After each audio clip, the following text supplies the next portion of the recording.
While I was recovering from surgery, my brother Rick forged a deed and sold our parents' house right out from under me. He thought I'd be too foggy to notice. But I'm a librarian. I track everything. And when I found the will hidden in Mom's Bible, I didn't just get our house back.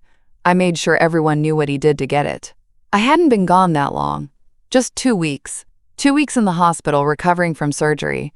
I'd scheduled it for spring break so Lena could stay with a friend. It was supposed to be routine.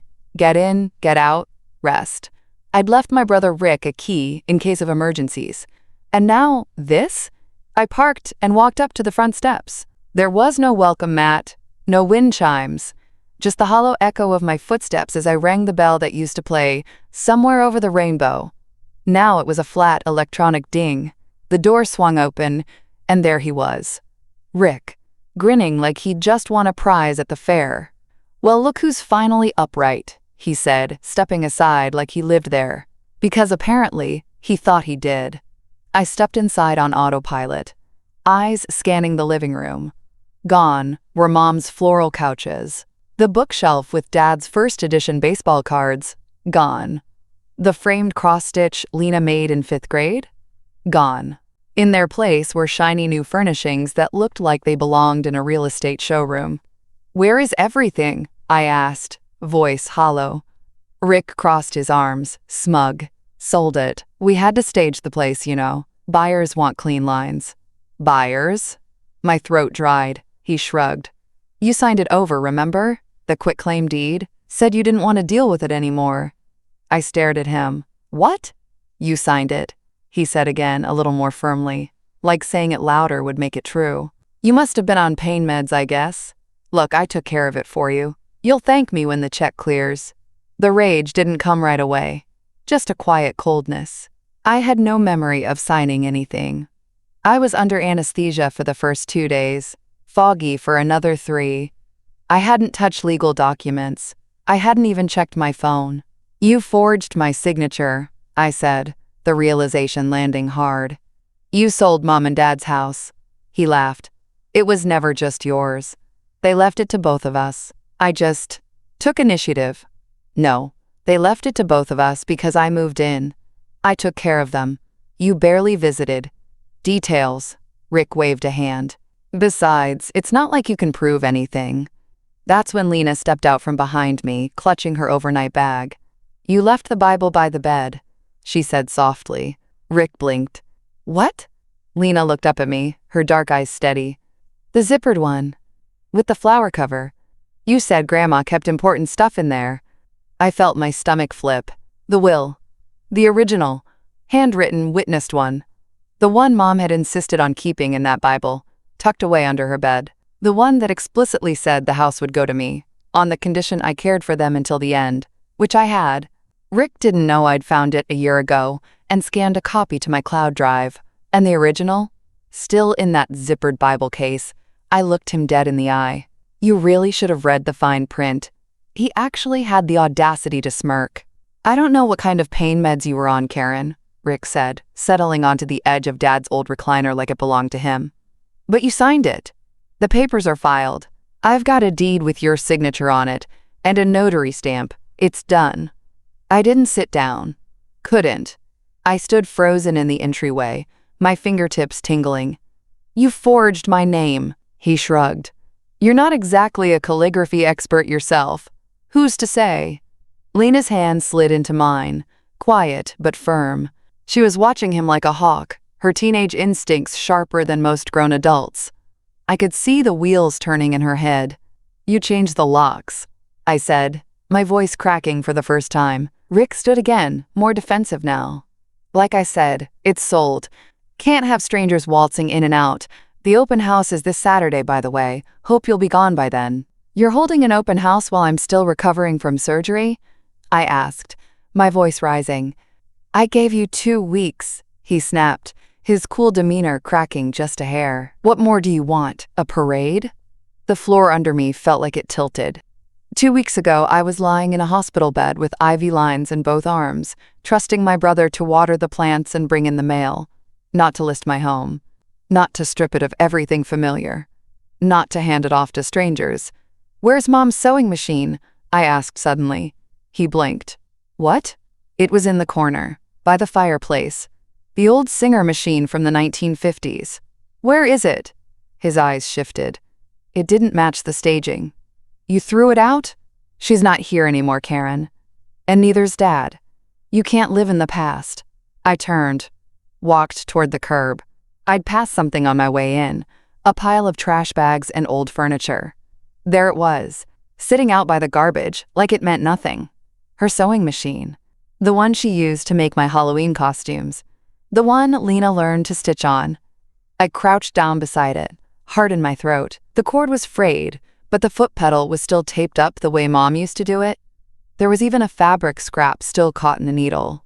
Lena knelt beside me, silent. I'm going to fix this, I said, more to myself than her.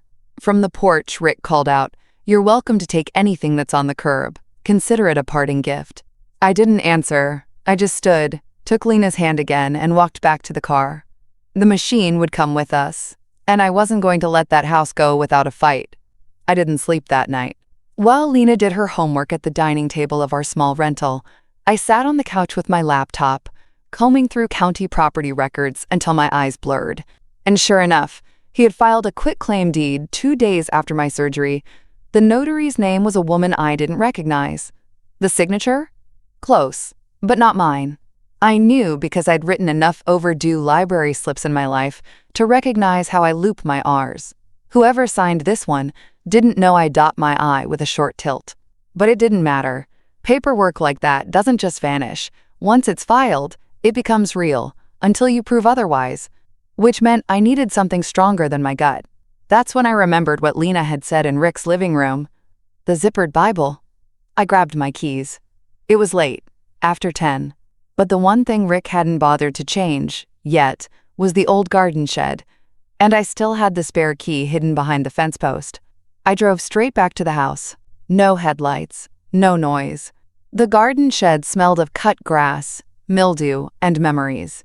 I fumbled past the rusted tools, the cracked cooler lids, until my hand brushed a plastic storage bin, labeled, bedroom, in faded marker. My own handwriting. The bin was light, mostly photo albums, a crocheted Afghan, and then, under a stack of tissue-wrapped knickknacks, I saw it, a dusty zippered Bible case. Faux leather, navy blue, embroidered with tiny pink flowers. My heart pounded so loud I could barely hear myself unzip it. There it was, the original will. 3 pages, yellowed but crisp, clipped neatly together with a silver paperclip. Mom's handwriting was unmistakable, loopy, careful, full of conviction. I scanned it by flashlight, holding my breath. To our daughter, Karen June Wallace, we leave the family home at 317 Sycamore Lane in recognition of her selfless care and continued presence in our lives. To our son, Richard Wallace, we leave our travel fund and retirement savings to manage as he sees fit. I nearly dropped it. Not only had they left the house specifically to me, but it was witnessed, notarized, and dated 3 months after the one Rick had submitted. This wasn't just sentiment. This was legally ironclad. I zipped the Bible closed with shaking hands, cradling it like a newborn. The wind outside rattled the shed door, but I wasn't afraid anymore. Rick thought he'd won, but I had the one thing he'd never expect: proof. The next morning, the first thing I saw when I pulled onto Sycamore Lane was a dumpster in the driveway. A massive, industrial-sized one, already half full. The front window shutters were gone, the porch railings too. I parked a few houses down and walked up slowly, heart pounding in my chest like a warning drum. The front door was wide open. Inside, drywall dust hung in the air. The living room looked like a construction site. Plastic sheeting, busted crown molding, Mom's vintage lamp shattered in the corner. The bookshelf was missing, and in its place, a gaping hole in the wall exposed a tangle of wires and ancient insulation. He was flipping it. Not selling it, not settling the estate like a responsible heir. Flipping it. And fast. Rick stood in the kitchen, shouting orders over the buzz of a saw. Rip up the linoleum. If it's original subfloor, we'll bleach and buff it. I stepped over what used to be our dining room table. You're gutting it? He turned, startled. his tool belt hanging awkwardly from his waist like a costume. "It's my property.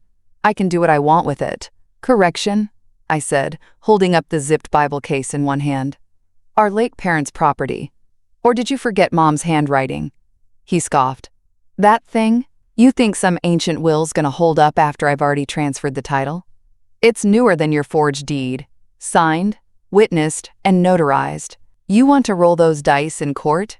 He flinched. Just a flicker, but I saw it. "You don't have the guts," he said, though his voice had dropped a notch. "Oh, I've got more than guts, Rick. I've got the original will, hospital records, my wristband with the exact date of surgery, and a screenshot of your text telling me I'd thank you when I woke up." His jaw clenched. "That wasn't about this." "The court can decide," I said. "Oh, and by the way, Mrs. Doyle from next door? She remembers Mom saying she was leaving the house to me. Said it right in front of her on the front porch, so good luck finding a character witness." He looked like he wanted to throw the hammer in his hand across the room. Instead, he waved a hand at the contractor behind him. "Get back to work. We're on a deadline." I turned to leave. At the threshold, I paused. "Oh, and Rick?" "What?" "You might want to cancel the open house. I just spoke with a real estate attorney." I didn't give him time to ask who. Let the panic settle in. Because the thing about Rick, he never handled uncertainty well, and this house was about to become a legal battleground he hadn't packed for. It was Saturday morning, the day of Rick's big open house. I didn't show up right away. I waited until just after noon, when the driveway was full and the for sale signs flapped proudly in the spring breeze. He really thought he'd won. I parked 2 streets over, pulled my hair into a low bun, and walked up like any other curious neighbor. My pulse ticked in my throat, but my hands were steady. The place looked like a Pottery Barn catalog. Cold, expensive, hollow. They'd stripped every inch of personality from it. Painted over the walls Lena and I had hand-stenciled for Mom's birthday, swapped out the curtains I'd sewn myself. Even the smell was different. Fresh paint, artificial citrus, and something else. Desperation. I stepped through the threshold, just as a tall man in boat shoes said, "I love the bones. But who's on title?" "Single owner," Rick answered without hesitation. "Me." That's when I said it. "Nice forgery." Heads turned. Rick looked up and paled. "Karen." I walked in slowly, holding a manila envelope in one hand and the zipped Bible in the other. The realtor, an impeccably dressed woman with a clipboard and a frozen smile, blinked at me. "I'm sorry, are you?" "I'm the actual heir to this house," I said, not breaking eye contact with my brother. "My brother here forged a deed while I was under anesthesia recovering from surgery. I have the original will. Notarized, dated, and legally binding." "Don't listen to her," Rick cut in, his voice rising. "She's unstable. She's trying to sabotage the sale." "Oh." I opened the envelope slowly, deliberately. "Because the document here suggests otherwise." I handed a copy of the will to the realtor. "Note the date, 3 months after the one Rick filed with the county. Note also that the house was left specifically to me, contingent on my caretaking of our parents, which I did for 3 years while he played fantasy football and forgot birthdays." The boat shoe man blinked. "This is a mess." The realtor's smile flickered. "We might need to pause the listing process until this is resolved." "I've already spoken to a real estate attorney," I added, eyes still on Rick. "And Dean Patel will be filing an emergency injunction first thing Monday morning. If you proceed with the sale, you'll be knowingly participating in a property fraud case." Rick's mouth opened, closed, then opened again like a fish gasping for air. "You don't have proof of fraud," he muttered. "Don't I?" I reached into my bag and pulled out my phone. "How about a screenshot of your text message? You'll thank me when you wake up. Or hospital logs showing I was under anesthesia when your so-called quitclaim deed was signed. Or maybe surveillance footage from the notary's office, because Patel's already subpoenaed that too." The room was dead silent. Rick's face flushed beet red. "I suggest you cancel the open house, Rick," I said quietly, "before someone sues you for misrepresentation."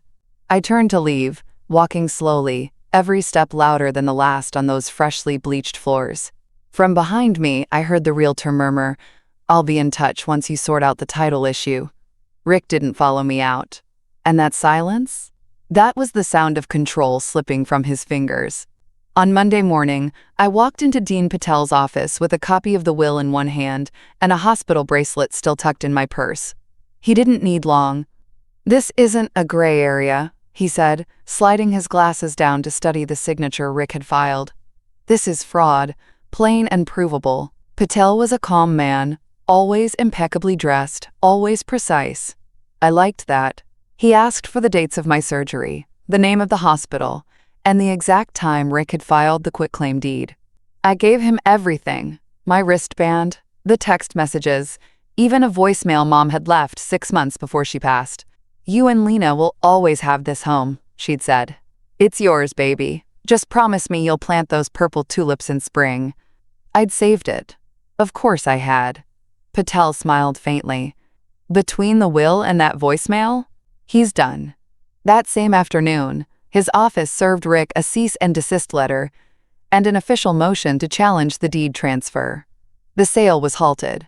Escrow frozen. Contractors told to pause all renovations until further notice.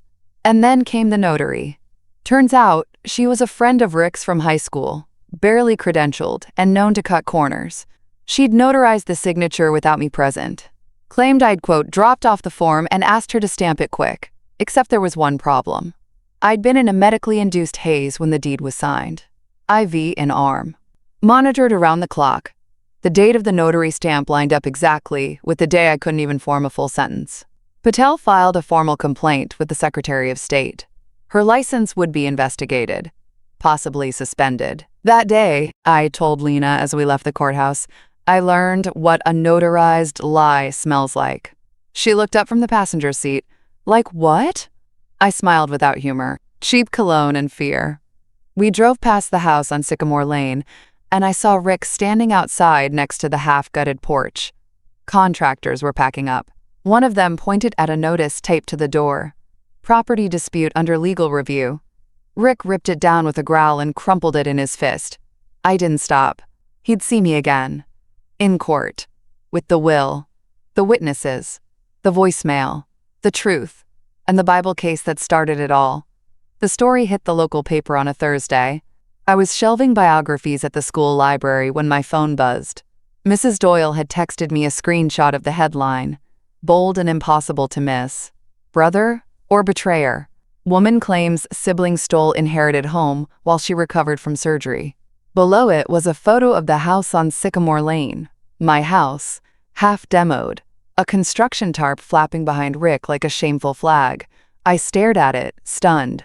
Lena, ever the digital bloodhound, had emailed the local news tip line after overhearing Rick threaten me on speakerphone the night I served him papers.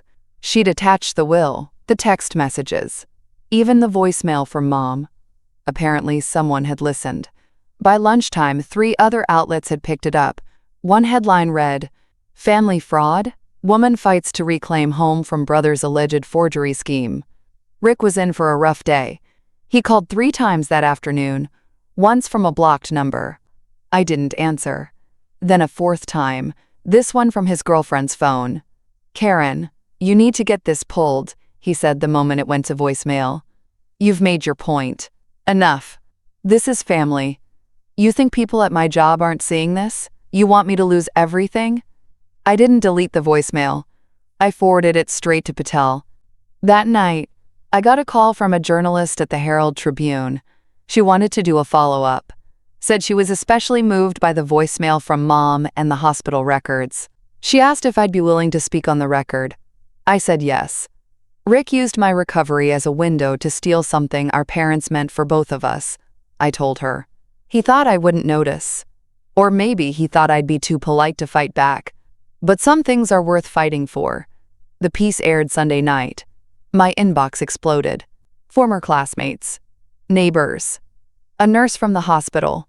Even one of Rick's ex-girlfriends messaged me on Facebook just to say, "Good for you." The next morning, as Lena and I walked into the courthouse for the injunction hearing, a woman standing by the metal detector whispered, "That's her. That's the librarian." She said it with respect, not pity, not scandal, respect. And for the first time in weeks, I felt like the tide had shifted. Because Rick had underestimated a lot of things. but mostly, he'd underestimated me. Rick swaggered into court like he was walking into a golf tournament.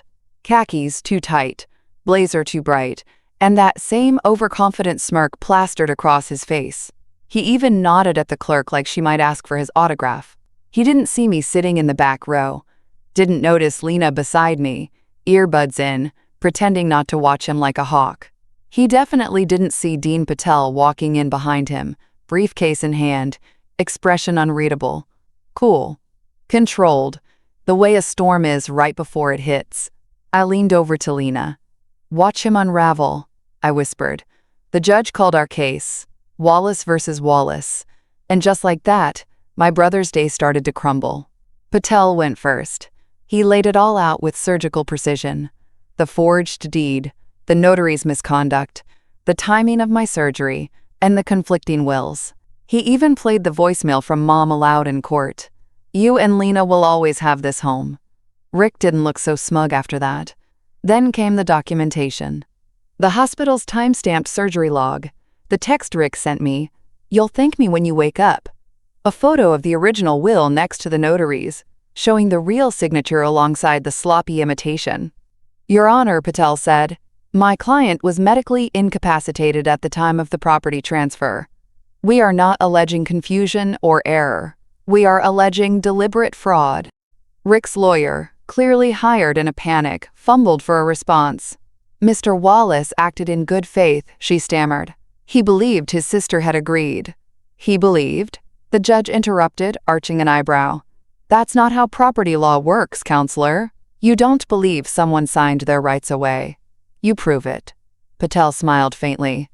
"We have nothing more, Your Honor. The facts speak for themselves." And they did. The judge issued a preliminary injunction on the spot. All renovations were to halt immediately. No sale could proceed.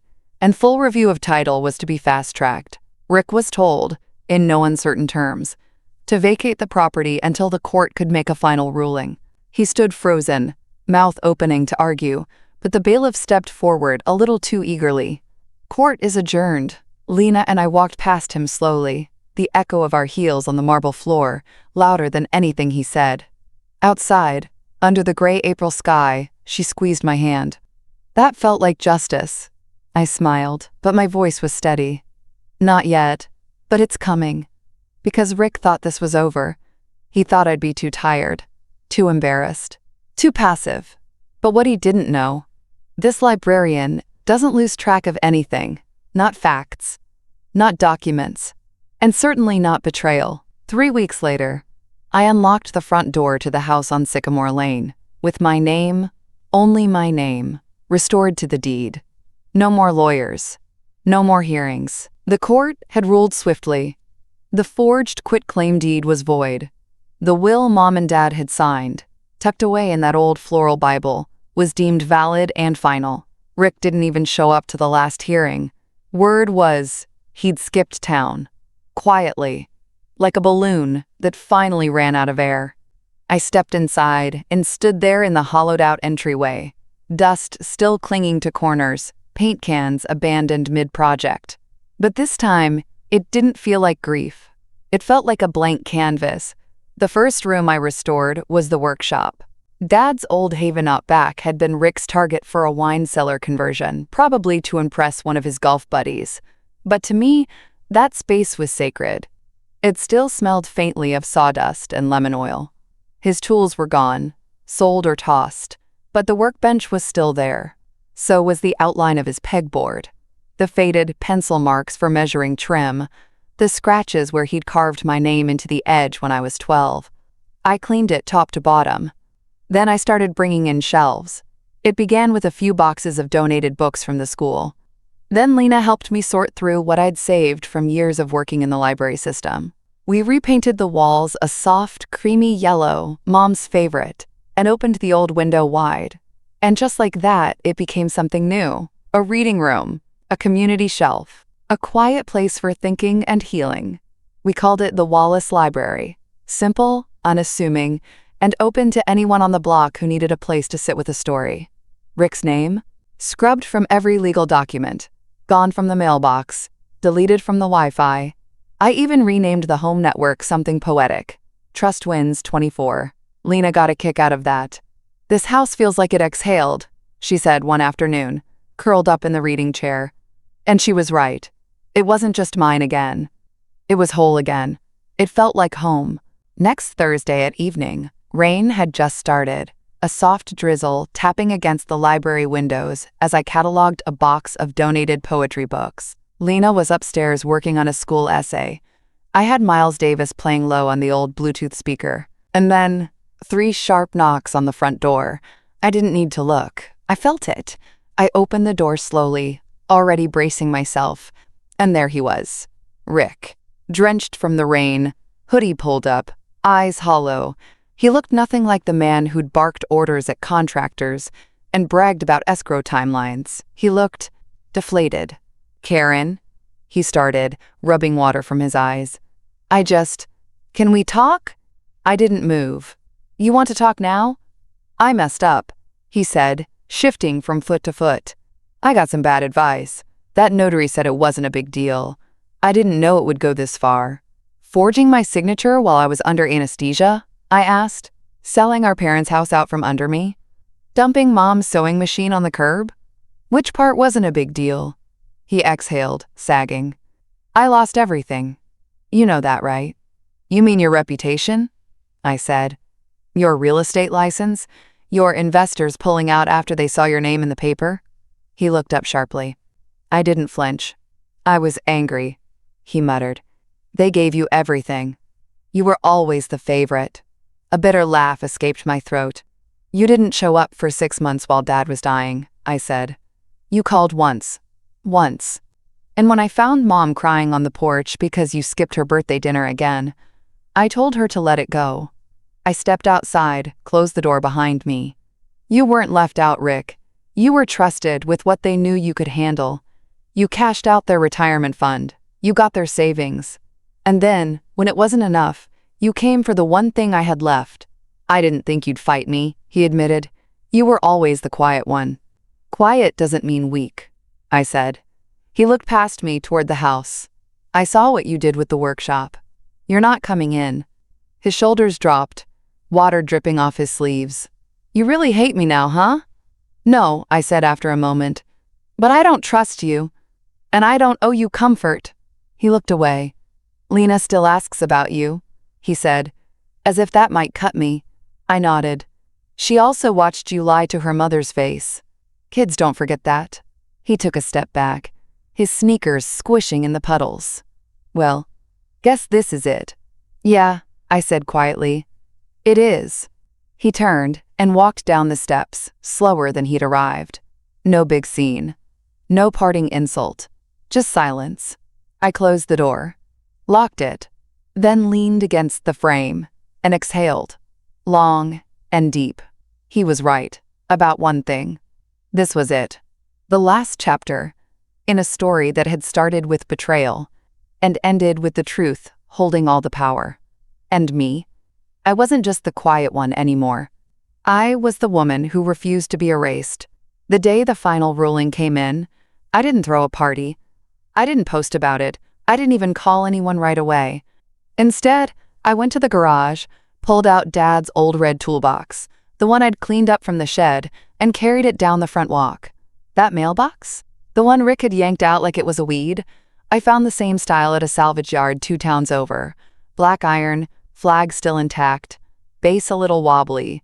Just like the original, I dug the new post myself, hands dirty, back aching. And when I slid the box into place and screwed it tight, I stood there for a while, letting the quiet settle in around me. Neighbors passed by, some slowing down to wave, others crossing the street just to smile. Mrs. Doyle came by with a peach cobbler wrapped in a dish towel. "Feels right again," she said simply. It did. Funny how much power a mailbox holds. To some, it's just a place for bills and grocery flyers. But for me, it was the first signal that something sacred had been stolen. And now, here it stood again, solid, unshakable, planted deep in the ground where it belonged. I painted our name on it by hand that afternoon. Wallace, in bold block letters. No hyphen, no additions. Just us. Lena helped me scrub the last of the contractor dust from the baseboards that evening. We put Mom's favorite photo back on the mantel, the one of her sitting on the porch in her blue robe, coffee in one hand, the morning sun kissing her cheek. Think she'd be proud? I asked. Lena didn't hesitate. She'd be furious you waited this long. We both laughed. That sharp, real kind of laugh that comes when the grief finally lifts just enough to breathe. And in that moment, I felt something I hadn't in months. Peace. Not just because I'd won, but because I'd reclaimed what mattered.